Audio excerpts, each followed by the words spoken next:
श्री दुर्गा सप्तशती के 10वें अध्याय में हम शुंभ के वध के बारे में पढ़ेंगे।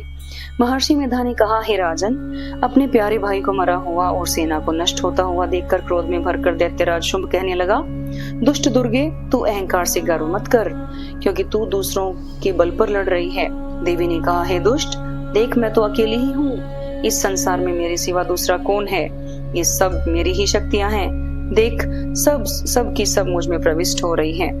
इसके पश्चात ब्राह्मणी आदि सब देवियां उस देवी के शरीर में लीन हो गई और देवी अकेली रह गई। तब देवी ने कहा, मैं अपनी ऐश्वर्य शक्ति अनेक रूपों में यहाँ उपस्थित हुई थी। उन सब रूपों को मैंने समेट लिया है। अब अकेली ही खड़ी हूँ, तुम भी यहीं ठहरो। महर्षि मेधा ने कहा। तब देवताओं और राक्षसों के देखते देखते देवी और शुंभ में भयंकर युद्ध होने लगा।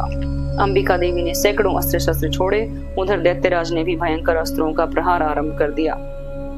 देवी के छोड़े हुए सैकड़ों अस्त्रों को दैत्य ने अपने अस्त्रों द्वारा काट डाला। इसी प्रकार शुंभ ने जो अस्त्र छोड़े उनको देवी ने अपनी भयंकर हुंकार के द्वारा ही काट डाला।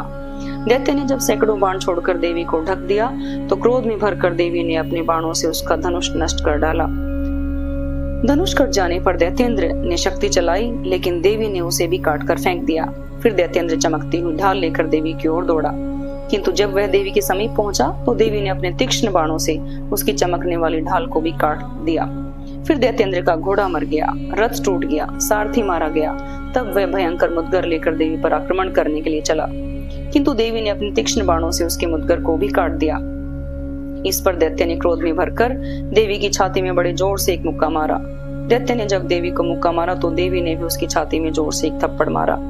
थप्पड़ खाकर पहले तो दैत्य पृथ्वी पर गिर पड़ा, किंतु तुरंत ही वह उठ खड़ा हुआ। फिर वह देवी को पकड़कर आकाश की ओर उछला और वहां जाकर दोनों में युद्ध होने लगा। वह युद्ध ऋषियों और देवताओं को आश्चर्य में डालने वाला था। देवी आकाश में दैत्य के साथ बहुत देर तक युद्ध करती रही। फिर देवी ने उसे आकाश में घुमाकर पृथ्वी पर गिरा दिया। दुष्ट आत्मा दैत्य पुनः उठकर देवी को मारने के लिए दौड़ा। जब उसको अपनी ओर आता हुआ देखकर देवी ने उसकी छाती विदीर्ण करके उसको पृथ्वी पर पटका। देवी के त्रिशूल से घायल होने पर उस दैत्य के प्राण पखेरु उड़ गए और उसके मरने पर समुद्र, द्वीप, पर्वत और पृथ्वी सब कांपने लग गए। तदनंतर उस दुष्ट आत्मा के मरने से संपूर्ण जगत प्रसन्न और स्वस्थ हो गया और आकाश निर्मल हो गया। पहले जो उत्पात सूचक मेघ और उल्कापात होते थे वो सब शांत हो गए। उसके मारे जाने पर नदियां अपने ठीक मार्ग से बहने लगी। संपूर्ण देवताओं का हृदय हर्ष से भर गया और गंधर्वनियां सुंदर गान गाने लगी। गंधर्व बाजे बजाने लगे और अप्सराएं नाचने लगी। पवित्र वायु बहने लगी। सूर्य की कांति स्वच्छ हो गई।